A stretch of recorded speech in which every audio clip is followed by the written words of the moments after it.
Parti qui reçoit M. Momar Thiam, conseiller en communication. Il est également le directeur du groupe EC, Haute Études en Information et Communication. Bonsoir, M. Momar Thiam. Bonsoir. Vous allez bien? Très très bien. Alors, la dernière info, bien entendu, c'est la formation du tout nouveau gouvernement, 38 ministres, un gouvernement d'attaque qui est basé sur le slogan Fast Track, Obitei Djangutei.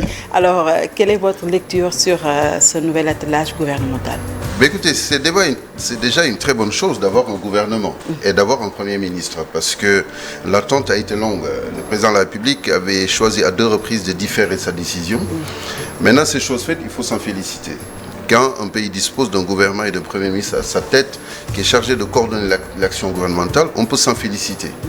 On s'en félicite d'autant plus que le pays quand même traverse des moments très très durs. Et tout le monde le dit, il ne s'agit pas d'être observateur pour le voir.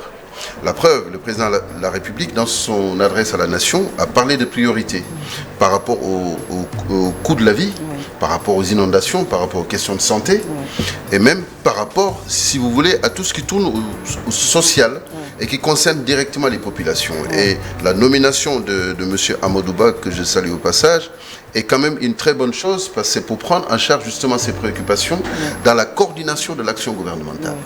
Maintenant, c'est sûr. Est-ce qu'Amadou Ba est un bon profil?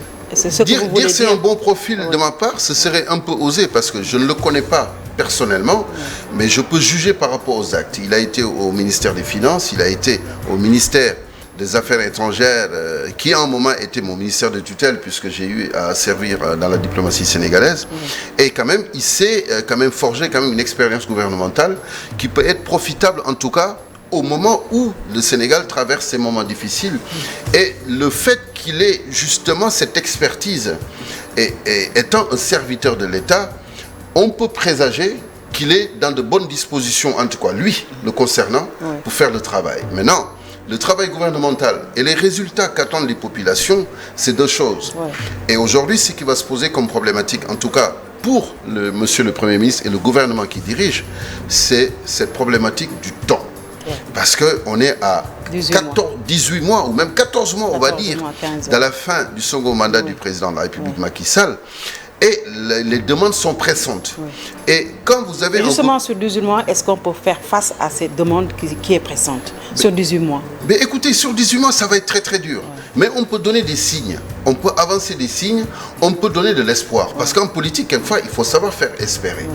Maintenant, est-ce qu'il aura... Et quels sont ces signes qui doivent être avancés? Mais à mon avis, de manière concrète, il ne s'agit pas d'être dans la communication ni dans la propagande pour dire on va avoir des ministres combattants ou avoir un gouvernement de combat. Il faut avoir un gouvernement avec des ministres qui travaillent, mais qui travaillent sur des priorités. Aujourd'hui, la priorité des priorités, c'est l'accélération du coût de la vie. Chaque Sénégalais vous dira que la vie, quand même chère, est assez pesante quand même sur les foyers. C'est aussi pouvoir se soigner, c'est pouvoir aller à l'école, c'est pouvoir aussi se loger, parce qu'il y a le prix des loyers qui monte en flèche. Et aujourd'hui, si vous n'avez pas, le gouvernement en tout cas, qui est mis en place, à sa tête le Premier ministre, ne peut pas s'entendre avec le président de la République pour diminuer le coût des charges de l'État. Ça pose problème.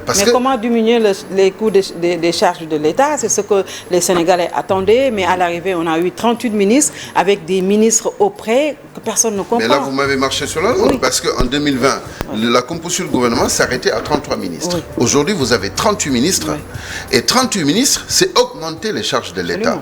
Et c'est devenu aujourd'hui, si vous voulez, même un slogan parmi l'opinion, même jusqu'à son bas niveau, excusez-moi du terme, qu'il faudrait quand même qu'il y ait des institutions qui soient supprimées, ou à la limite qui soient diluées dans les administrations. Vous avez le Haut Conseil des collectivités territoriales. Mais ça n'a pas été fait. Mais vous avez aussi le Conseil social et environnemental. On a augmenté la taille du gouvernement. Mais pire encore, c'est que vous avez beaucoup d'institutions satellites qui tournent autour de l'administration et qui biaisent complètement le travail de l'administration, de sorte que le travail qui doit être irrigué depuis l'architecture gouvernementale pour aller vers l'administration se trouve complètement floué, parce qu'au niveau de ces agences et de ces institutions, c'est le président qui nomme. Et souvent, ces gens-là pensent qu'ils sont redevables au président de la République parce qu'ils sont nommés, et ils se passent quelquefois de la tutelle de l'administration. Et ça crée des dysfonctionnements. Mais justement, est-ce que cela veut dire donc que ce gouvernement n'est pas d'attaque pour s'attaquer aux maux dont souffrent les Sénégalais, mais plutôt d'attaque en direction de 2024, la problématique du troisième mandat qui revient? Mais dans ce cas, vous soulevez deux problématiques. Soit on est d'attaque par rapport aux préoccupations des Sénégalais, soit on est d'attaque par rapport à la politique politicienne, c'est-à-dire de porter l'estocade à l'opposition. Mais ce gouvernement est dans quelle posture? Si vous regardez la composition du gouvernement, on a l'impression que, mis à part le Premier ministre, qu'il s'agit d'un remaniement. Parce que vous avez des personnes qui étaient connues dans l'architecture gouvernementale d'avant, qui sont revenues. Je veux parler d'Ismaïla Madior Fall, je veux parler de Mamba Ignan, etc. Et que donc, vous avez l'impression que, mis à part la nomination du Premier ministre, c'est comme si on avait opéré juste un remaniement. Maintenant, la présence du Premier ministre peut changer la donne, mais libre à lui d'avoir quand même l'allant et les dispositions nécessaires pour faire comprendre au président de la République, je le mets entre guillemets puisque c'est le président qui l'a nommé, que pour s'attaquer aux préoccupations des Sénégalais pendant ces 12 mois, il faut aussi qu'il y ait une espèce de diète, si vous voulez, au plus haut niveau de l'État, qu'on diminue les charges de l'État, et que cet argent-là puisse être orienté ailleurs. Et qu'on ne se mette pas à faire de la politique politicienne, parce qu'on n'est plus dans le temps de la politique, parce que arrivera bientôt l'échéance de 2024. Évidemment que ça se prépare maintenant, mais laissons cela aux stations politiques, aux organisations, aux partis politiques et même aux mouvements citoyens. Mais le gouvernement doit s'atteler et être dans l'action. Mais vous-même, vous savez, Momar Thiam, que le président de la République n'est pas dans cette dynamique. Il se prépare dès lors, depuis que le gouvernement, et même avant, a été mis en place, il se prépare à la conquête pour la conquête de 2024. Non, mais écoutez, moi je ne peux pas être aussi optimiste. Il y a deux hypothèses. Soit il a mis un Premier ministre, histoire de planter le décor pour dire, j'avais dit que ce poste reviendrait. Et que voilà, il y a un Premier ministre, il y a un gouvernement qui travaille. Soit il a mis un Premier ministre peut-être pour préparer sa succession. On peut être dans ces deux hypothèses. Amadou Ba peut être le dauphin politique du président. Je ne parlerai pas de dauphin, parce que vous savez, le mot dauphin aujourd'hui est un peu édulcoré. Parce que quand on parle de dauphin, c'est comme si si la personne, Amadou Ba, est là, uniquement dans la seule disposition ou dont la seule ambition est de succéder au président de la République. Il peut avoir cette ambition. Avoir une ambition, ce sont toutes légitimes. On lui a quand même prêté cette ambition. Ce sont toutes légitimes. Mais quand vous avez été ministre, vous êtes ministre du Premier ministre, mais la station que vous visez, évidemment, c'est la station présidentielle. Macky Sall a été ministre, il a été Premier ministre, il a été président de l'Assemblée nationale. Quand il a fallu se battre pour accéder à la magistrature suprême, il n'a pas caché ses intentions, sauf qu'aujourd'hui, on n'est pas dans la même configuration. Sauf qu'avec Macky Sall, il y a des délits d'ambition. Mais des délits d'ambition, mais écoutez, des ambitions, un délit d'ambition, bien sûr, on peut le dire comme ça, parce qu'à chaque fois que des ambitions se sont révélées, ils se sont vus fracasser la tête, excusez-moi du terme. Maintenant, aujourd'hui, que le président le veuille ou pas, les médias qui constituent des relais de l'opinion ne font que transmettre le ressenti de l'opinion. Et le ressenti de l'opinion, pour la plupart, c'est de dire deux choses. Soit ils préparent 2024 pour pouvoir se représenter, mais avec une soupape de sécurité qui est le Premier ministre qui va prendre des coups, et lui, il n'en prendra pas, ce qui n'est pas le cas, parce qu'on est dans un régime où les coups pleuvent sur le président de la République. Soit il est dans l'hypothèse qui est de dire, écoutez, arrivé le moment, je vais annoncer que je ne me représenterai pas et je ferai en sorte que celui qui est là... Et quel sera ce moment, Momar Thiam? Le président avait promis aux Sénégalais quand même de leur enlever cette épine du pied. Il avait promis de se prononcer sur ce troisième mandat qui demeure toujours un flou dans la tête des Sénégalais. Je vais épouser votre expression. Et le président de la République sait en âme et conscience ce qu'il veut pour 2024. Mais il ne le dit pas. Mais Binta, j'aime bien l'expression enlever cette épine du pied. Mais au moment où il avait dit que lui, en tout cas pour ce second mandat, comme il avait dit lui-même, fini ce second mandat, il ne se représentera plus. Là, il avait enlevé cette épine. Mais là, j'ai l'impression qu'il a mis deux épines maintenant dans les deux pieds des Sénégalais. J'y vais, je ne vais pas, mais je ne sais pas, le moment venu, je le dirai. Et que donc, tu crées toi-même, le président lui-même, crée quand même cette chape de plomb qui est au-dessus de sa tête et qui constitue l'élément, l'outil déterminant pour l'opposition pour déconstruire tout ce qu'il fait. Et pourtant, comme j'ai l'habitude de dire, le président quand même a un bilan à défendre. On ne peut pas dire qu'il qu'il n'y a pas de choses qui ont été faites, en tout cas dans ce Sénégal. Je prends un seul exemple, le travail que mène UGC pour la propreté de Dakar, pour la propreté du pays. On ne peut pas dire que UGC ne travaille pas bien. On ne peut pas dire que Dakar aujourd'hui dispose d'infrastructures routières à la lumière d'autres pays que sont la Côte d'Ivoire, que sont même le Ghana, etc. Et tout ça, c'est quand même pour le confort des Sénégalais, même s'il y a toujours des embouteillages. Mais cette histoire, cette chape de plomb qu'est le troisième mandat, tant qu'il n'a pas été vidé à son niveau, elle constituera toujours l'élément déterminant, l'outil majeur dont dispose l'opposition, et même légitimement, parce que l'opposition s'oppose. Et à partir de ce moment, tout ce que le président fera, tout ce que ce gouvernement fera, il verra toujours une opposition en face qui lui dira il faut vider cette question-là, parce qu'on s'achemine vers la fin du second mandat. Et il va entretenir le flou jusqu'à quand? Le suspense. Mais ça, il n'y a que lui qui le sait. Je ne suis pas dans la tête du président de la République pour le savoir. Maintenant, évidemment, il y a des échéances. Vous ne pouvez pas attendre, comme l'avait fait François Mitterrand, mais alors qu'il pouvait briguer un second mandat. C'est la seule différence. S'asseoir sur le plateau de France 2, à 2 mois des élections, pour dire, évidemment, je suis candidat.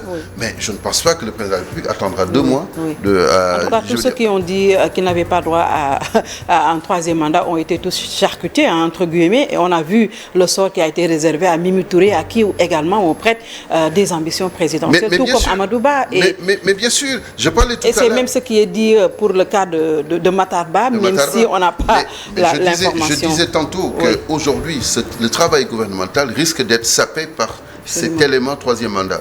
Mais aussi, vous avez des dissensions, sinon des tiraillements, sinon des petits, ce que j'appelais des révoltes de personnes à l'intérieur même de Benno.